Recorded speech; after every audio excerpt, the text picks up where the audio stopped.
Bonjour, je m'appelle Jean-Marc Béguin, je suis président de la Fédération des acteurs de la compétence pour le Grand Est. Je suis aussi dirigeant d'un organisme de formation qui s'appelle Agifpass et qui est basé à Reims.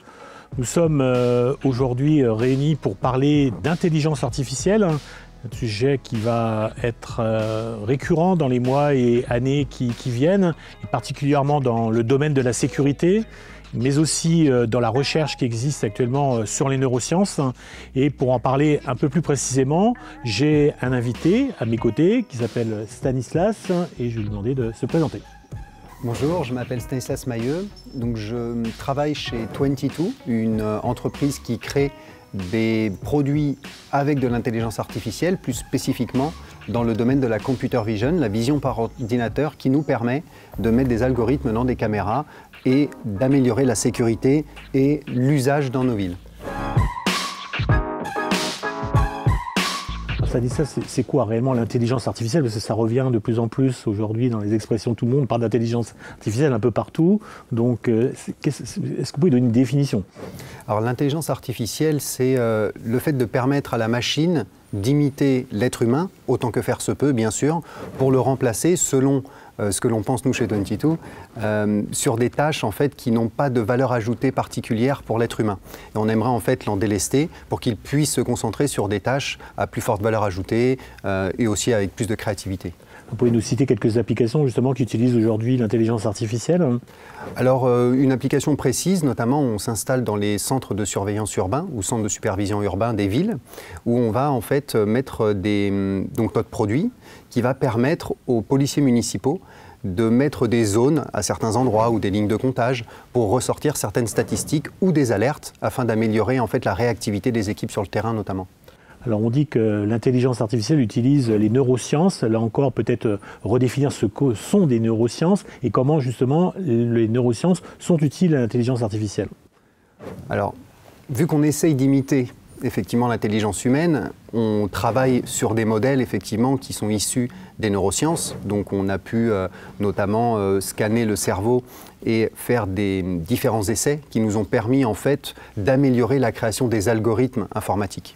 Alors demain, on va utiliser l'intelligence artificielle dans la formation, ça commence un petit peu avec l'adaptive learning. Donc à votre avis, comment on peut justement cumuler les deux, intelligence artificielle, formation, compétences? C'est aujourd'hui le tour de la compétence pour le Grand Est. Comment vous voyez tout ça? L'idée, c'est de mettre tout ce que l'on connaît, en tous les cas, dans un outil qui va nous permettre effectivement à la fois parce que les neurosciences nous ont éclairé sur comment apprendre, comment réviser.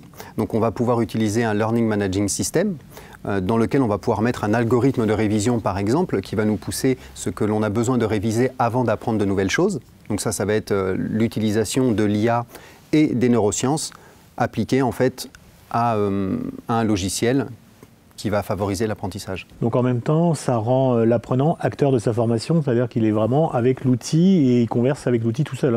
C'est ça, on va vraiment prendre un maximum de modalités pédagogiques pour correspondre à un maximum de personnes finalement. Et effectivement, le one-to-one en direct est super, mais c'est vrai que toute la semaine, c'est long pour certains, notamment moi je faisais partie de ces apprenants qui aiment bien à un moment donné s'isoler pour apprendre tout seul et tranquillement à son rythme, surtout parce que c'est vrai qu'on a des personnes qui travaillent plus vite que d'autres, tout simplement. Sur des matières différentes d'ailleurs, on peut être plus rapide sur une matière, plus lent sur une autre, et là le LMS va nous donner justement cette possibilité de travailler à notre rythme. À votre avis, quelles sont les limites justement de tous ces outils? Parce qu'on met souvent en comparaison le présentiel et le distanciel, donc un peu justement la disparition du rapport humain dans la formation et donc remplacé par des machines systèmes, etc. qui sont là en conversationnel avec l'apprenant. C'est quoi la limite? C'est justement ça? C'est la déshumanisation de la formation ou La limite, en fait, elle correspond à chacun. C'est-à-dire qu'on voit qu'il y a des apprenants qui n'aiment pas du tout en fait, travailler sur ordinateur. Donc, il faut limiter quand même les contenus. Et puis d'un autre côté, on en a qui adorent et qui s'enfermeraient presque dans une pièce toute la journée pour apprendre.